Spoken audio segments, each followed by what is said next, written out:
Welcome to 2050 Investors, the podcast that deciphers economic and market megatrends to meet tomorrow's challenges. I'm Kokou Aboubla. I head up economics, cross-asset, and quant research at Société Générale. In each episode of 2050 Investors, I'll investigate a key megatrend that relates to the economy, the planet, markets, and you.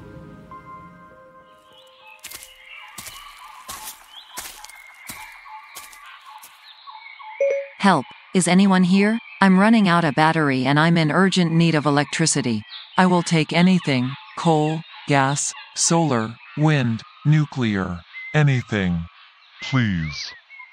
Hey Siri, sorry, I've been enjoying this hiking trail in the forest a bit too much and forgot to plug you into the portable battery pack, full of green electricity, of course.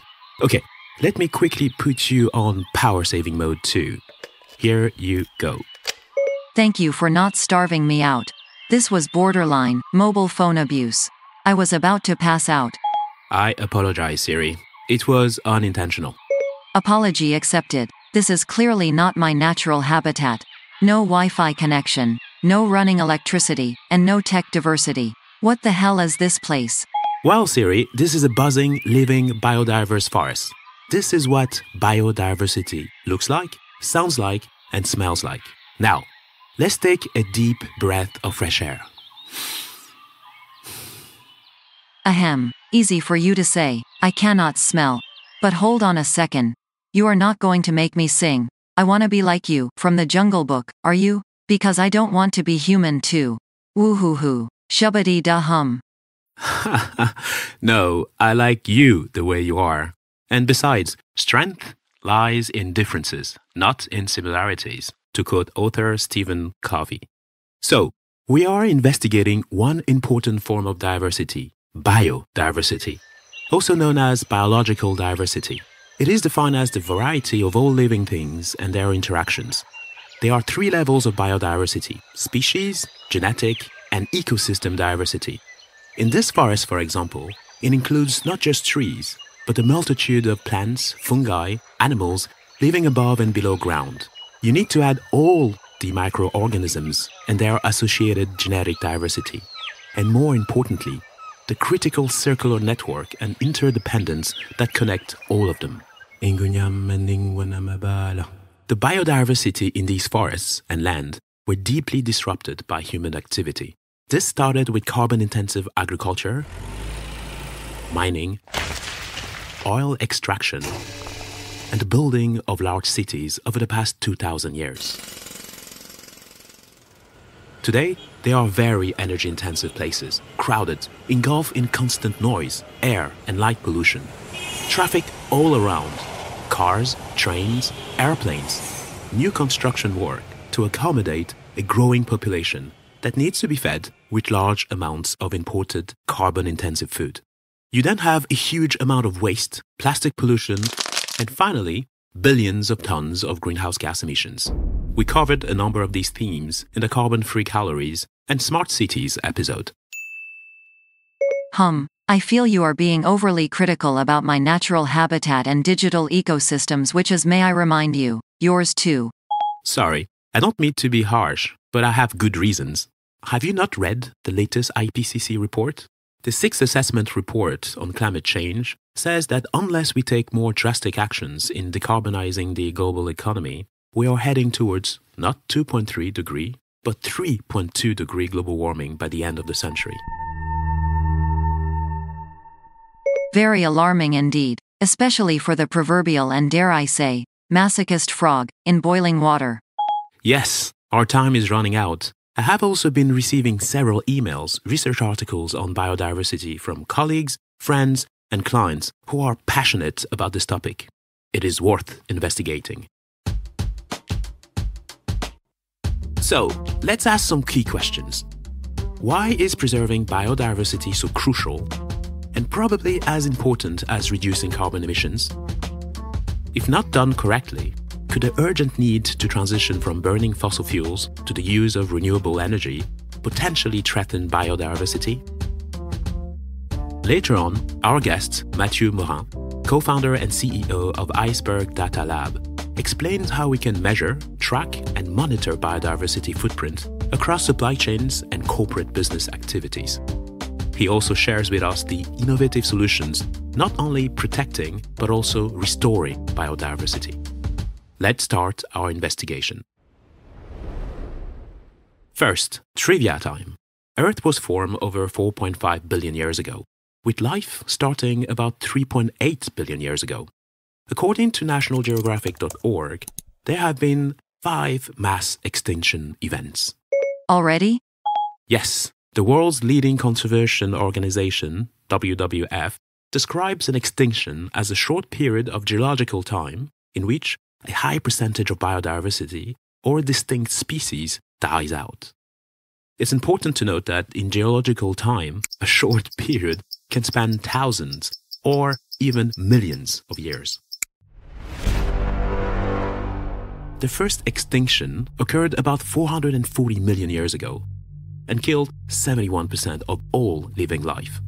It ended the Ordovician period, known for a dramatic increase in marine life and the appearance of early terrestrial plants. The leading theory points to silicate weathering. Silicate is any of the many materials consisting of silica combined with metal oxides. They form a major part of the rocks of the Earth's crust. Silicate minerals absorb a certain amount of carbon dioxide. The Earth grew colder and ice sheets spread over the land. The second extinction eliminated 70% of all marine species about 370 million years ago. It was potentially caused by ocean anoxia, insufficient oxygen.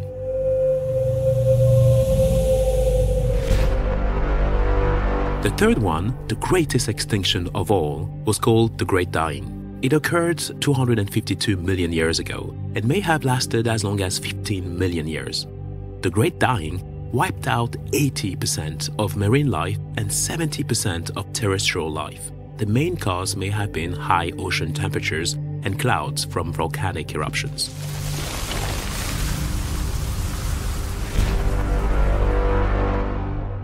The fourth extinction was about 200 million years ago, caused by massive greenhouse gas emissions released from large-scale volcanic activity, leading to a rise in global temperature. And finally, the fifth extinction occurred 66 million years ago, ending 67% of all species, including dinosaurs. The cause was the impact of a giant 10-kilometer wide asteroid. The airborne dust from the impact blocked sunlight and triggered a drop in temperature and a collapse in the ecosystems. Too bad Bruce Willis wasn't around at the time to save the planet from the asteroid impact just like he did in the movie Armageddon. Someone please call Bruce Willis to save the planet. From us, actually.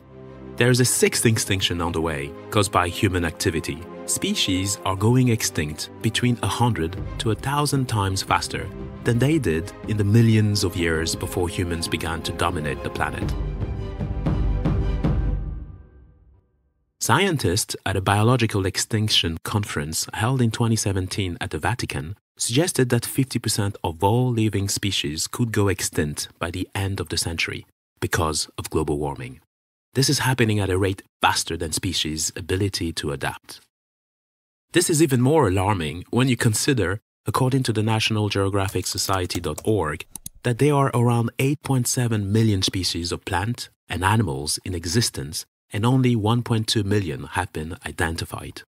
It is important to keep in mind that humans are, like many animals, highly dependent on their environment. The Intergovernmental Science Policy Platform on Biodiversity and Ecosystem Services highlighted in an assessment that about 50,000 wild species are used by billions through different practices, including more than 10,000 wild species harvested directly for human food. But why is biodiversity as important as carbon emissions? Very good question. The biosphere is basically a massive carbon sink. Living organisms are made of essentially 4 key molecules: carbon, hydrogen, oxygen, and nitrogen. The carbon trapped in the biosphere is called green carbon, the one in the ocean, blue carbon, and the one in fossil fuels, gray carbon. similar to hydrogen as discussed in the Calling Hydrogen to the Stand episode. Yes, indeed. The terrestrial biosphere contains 3,170 billion tons of carbon, aka gigatons, 2,500 of which, nearly 80%, is found in soil. And the United States Department of Agriculture reveals that forests account for 400 gigatons of carbon. This might sound big, but the ocean contains a whopping 38,000 gigatons, 16 times more carbon than the biosphere. Wow. By the way, EnergyEducation.ca says that 1 ton of carbon if burned generates 3.6 tons of CO2. Good point. We should adjust this when comparing the 2,500 gigatons of CO2 equivalent in greenhouse gases accumulated in the atmosphere so far since the pre-industrial era of 1850 to 1900. At 3,000 gigatons of CO2 equivalent, we will bridge the 1.5 degree global warming milestone. At the current rate, it will be in less than a decade. Now, you may be wondering how all this carbon ended up in the biomass. Well, it is simply because all terrestrial biodiversity came to life thanks to a very important chemical reaction, photosynthesis. Via trees and leaves, there are, in a way, biological solar panels. Oh, trivia time again. Well, here's the magic potion. Trees basically take 6 molecules of CO2 from the air, 6 molecules of water, H2O from the soil. With sunlight, they produce glucose, C6H12O6, releasing 6 molecules of oxygen, O2. And voila, biological carbon capture and storage while producing key nutrients for plants and animals. Biodiversity and the biosphere can solve climate change then. It is clearly part of the solution. Not preserving it, however, could lead to additional billions of tons of CO2 into the atmosphere. And this will be game over. Let's remember that forests globally suck up 2.4 gigatons of carbon each year, according to science.org. That's roughly 16% of annual GHG emissions, which have now reached 54 gigatons of CO2 equivalent. Finally, don't forget to multiply tons of carbon by 3.6 to get tons of CO2. Not enough to get us to net zero alone, but a massive contributor indeed. Last year, at the UN Biodiversity Conference, COP15, governments from around the world decided to adopt the Kunming Montreal Global Biodiversity Framework. It includes concrete measures to halt and reverse nature loss, including putting 30% of the planet and 30% of degraded ecosystems under protection by 2030. This is a landmark accord and significant step in the right direction. But wait, what about the carbon that is still trapped in fossil fuels? The gray carbon? Excellent question, Siri. The answer, according to uv.org, is around 5,000 gigatons of carbon. Now, the better question is, where do fossil fuels come from? Underground, of course. Yes, but do you remember the mass extinction events we discussed earlier? Fossil fuels are formed from the remains of these ancient plants and animals who died long ago, after millions of years under intense heat and immense pressure underground. They turn into oil, gas, and coal. They are stocks of ancient renewable sun energy, or put differently, they are the remains of ancient biodiversity. This is as shocking as the scene in Star Wars Episode 5, The Empire Strikes Back, where Darth Vader says to Luke Skywalker, I am your father. Well, technically speaking, fossil fuels are the remains of the ancestors of today's biodiversity. They are the forefathers. Now, let's look further into the interaction between climate change and energy transition. I've listened to a fascinating TED Talk called The Blind Spot of the Green Energy Transition. The speaker, environmental expert Olivia Lazard, states that decarbonizing our economy means decoupling economic growth from greenhouse gas emissions, i.e., green growth. But to get there, we are recoupling economic growth with intensive mineral extractions. And to harness renewable energy via solar panels, wind farm, plus battery storage for EVs, we need to mine huge quantities of non-renewable materials, as discussed in our Mobility with Impact episode.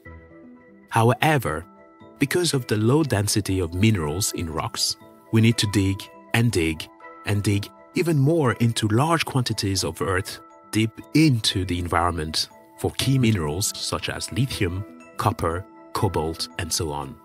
But where is the supply? Lithium is found in Chile and Australia, cobalt in the Democratic Republic of Congo, nickel in Indonesia and the Philippines. China is dominating all the processing and has abundant reserves of rare earths. But these minerals are also in places with the following characteristics: countries that rank high on the corruption indices, affected by conflicts, climate vulnerable, and more importantly, with big ecosystems that need to be protected to stabilize the climate and protect Earth's biodiversity. These countries are in Latin America, the Amazon, Equatorial Africa, and Southeast Asia. Changing and eliminating this ecosystem through mining causing deforestation will undermine planetary security, not just international security. It's a perfect storm. Wow. This is where we should say, Houston, we have a problem? Well, according to Olivia Lazard, we need to use science to determine mining licenses. We also need to integrate socio-economic and ecological regeneration within our business models. There needs to be a global public good regime, and resources should be managed globally. Otherwise, we risk conflict and global competition and scramble for minerals. We should also invest in conflict resolution and fight against corruption. Finally, we need to reduce our need for energy and invest in the circular economy. Invest in the ecological assessment of global supply chains with data on carbon and biodiversity. In a nutshell, Olivia defines this as ecological diplomacy. We need to tackle fundamental issues around economic redistribution on a global scale. We need a geopolitical de-escalation around decarbonization and regeneration. We've translated that into a concept we've called ecological diplomacy. And we're pushing really hard for the European Union to adopt this framework within their foreign policy. Okay, this makes me want to find more innovative solutions and see how one can not only protect biodiversity, but also restore it. Another TED Talk called Global Movement to Restore Nature's Biodiversity by Thomas Crowther brings some great insights on how to repair biodiversity. Thomas's company, Crowther Lab, collected data from 1.2 million forests to build new machine learning models to predict forest structures. There are 3 trillion trees on Earth, half the amount a few thousand years ago. Based on their modeling, there is room for 1 trillion additional trees. If we can protect these areas, the soil and vegetation, one could capture 30% of excess carbon in the atmosphere. To advance this initiative, organizations like the World Economic Forum launched a 1 trillion tree campaign with governments around the world pledging commitments to restorations of forests. However, to quote American actor Gary Busey, if you take shortcuts, you get cut short. There was a big mistake in the communication and execution of these projects. Restoration is not enough. It is only one of a portfolio of many solutions needed. This is the sound of an eucalyptus plantation. There are no sounds of birds or insects. It's not an ecosystem. There is no biodiversity. You are right. It's a monoculture of one single tree species planted for rapid tree growth. The local community has lost its biodiversity and the benefits of what these ecosystems provided: clean water, soil fertility, and more urgently, protection from intense fires that threaten every summer. Let's listen again, but this time an audio recording from the Blue Forest in Halle, Belgium.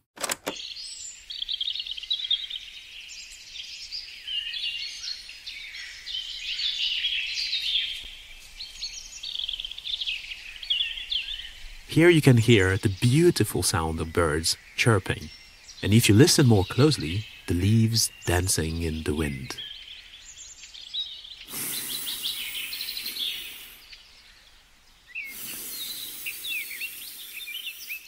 I could get used to this.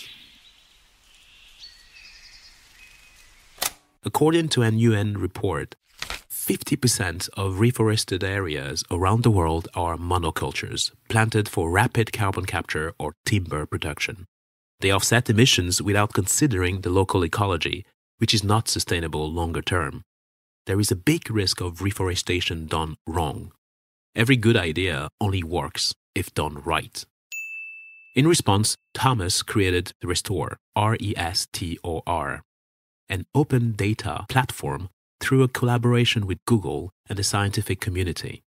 Restor provides the restoration movement with free ecological insights and lessons learned from trial and error and information on biodiverse project financing.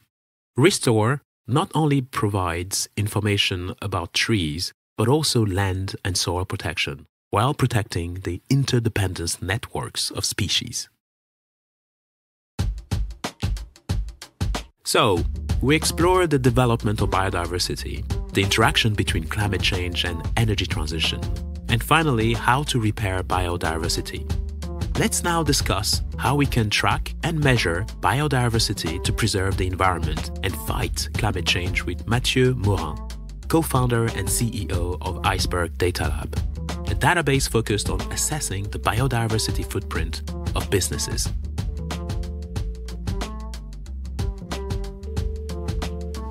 Hello, Mathieu. Hi, Coucou.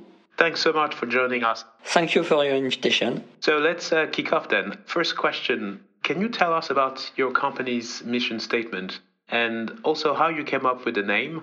Aren't icebergs going extinct with global warming? Iceberg Data Lab, actually, we found the name first to put an emphasis on what our focus are, which is environmental impacts. So hence the iceberg, which is a symbol both on the climate impact, obviously, as you mentioned, and of a preserved landscape and nature to be preserved. Data, that's to stress the fact that we are a data provider and we are not involved in advisory or that kind of business. And labs, that's, because we are innovative. At the end of the day, it stands also for ideal, which was nice in terms of acronym. Doing some investigation on biodiversity is quite shocking to see almost the species genocide that has occurred over the past centuries on wildlife and marine biodiversity. And therefore, what is your approach to measuring biodiversity footprint? And clearly, with every measurement, there are benefits and also drawbacks. Yes, thank you for that question. It is a footprint, which is to biodiversity what carbon footprint is to climate. Meaning, we translate what the company, which are the constituents of financial portfolios, do in terms of consumption of resources. The first impact on biodiversity are the change of land use, and so the habitat loss of species, and the emission of pollution in the atmosphere, in the water, in the soil, which also altogether represent what we name pressures, which translate into impact on the living species and therefore on biodiversity loss. So we do have quantitative solutions. The name is damage function, which are scientific correlation based on academic studies, which allow us to go from one, pressures, level of pollution and company and so on, then pressures, to the other, which is a quantitative impact on the living, which allows us at the end of the day to compare companies across sectors, companies from different size, and so on. And like all quantitative model, to come back to your question about the benefits and drawbacks, it is a necessity, and to integrate environmental constraint and biodiversity into decision-making process, you should have that kind of compass, showing you where the materiality where the key opportunity and risk related to biodiversity loss stand, and allowing, therefore, to make decisions, to engage with companies, and so on. But like all quantitative model, it has its limits, and so we should still be in a collaborative mood with academics, with corporates, and so on, to continue to improve the input of the models, information available, and therefore improve afterwards models and to push them where, as of today, we don't have quantitative solutions available, for instance, to appraise the impact of invasive species and therefore the potential impact of ports or airports on their surrounding, where we still need to encourage and finance research. Which leads me to the next question: how can the world of finance contribute positively to biodiversity? Because there's a similarity to the greenhouse gas emissions and net zero by 2050, but in the case of biodiversity, we can also have a net positive impact where we can increase the biodiversity footprint of different ecosystems. Have you seen interesting ways of the world of finance using your data sets or using better metrics to have a positive impact on biodiversity? Yes, absolutely. And we went through several examples which are illustration of that. When we discussed about mining, you rightly mentioned the fact that many investors are closely looking at that kind of fund, land rehabilitation fund, and so on, which is a capital-intensive business requiring a long-term view on return and risk appetite, for instance. So that's one new asset class in itself, basically. So invest into what is named natural investment, into what is named natural capital, and debt financing as well. And we are providing our data set for index, for instance, indexed manufactured by Euronext or Solactive, which are used in very different strategies, which replicate what we have seen in the past. Some of them as negative screening to filter in an investment universe, for instance, producer of non-selective pesticides which have the strongest undifferentiated impact on species, which will progressively eliminated by regulation. That will be the call of biodiversity, basically, and unselective pesticides.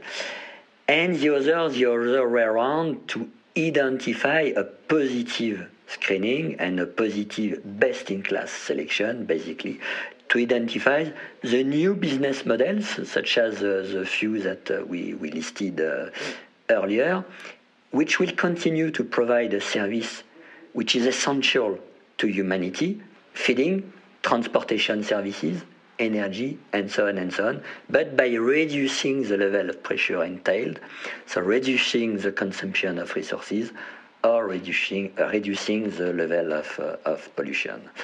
All that will feed decision-making process on the financing side or on the investment side to select or to exclude, and more broadly to engage and identify positive action which will need capital.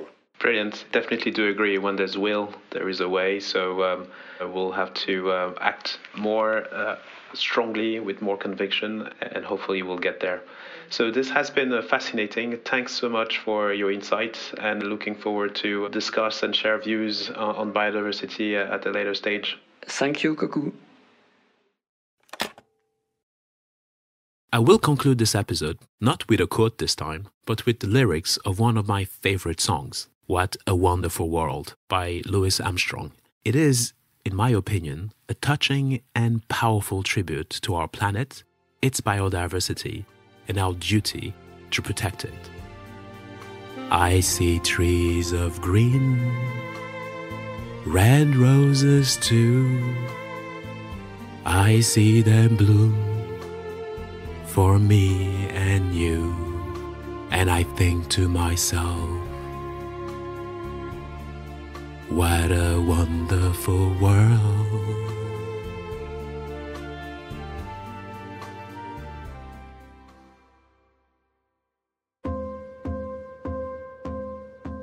Thank you for listening to this episode of 2050 Investors, and thanks to Mathieu Morin for his valuable insights. I hope this episode has helped you get a better sense of the future of biodiversity. You can find the show on your regular streaming apps. Please subscribe, leave comments and stars anywhere you like, and spread the word. See you at the next episode.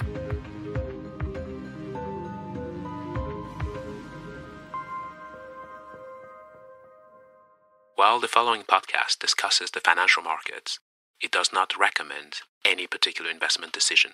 If you are unsure of the merits of any investment decision, please seek professional advice.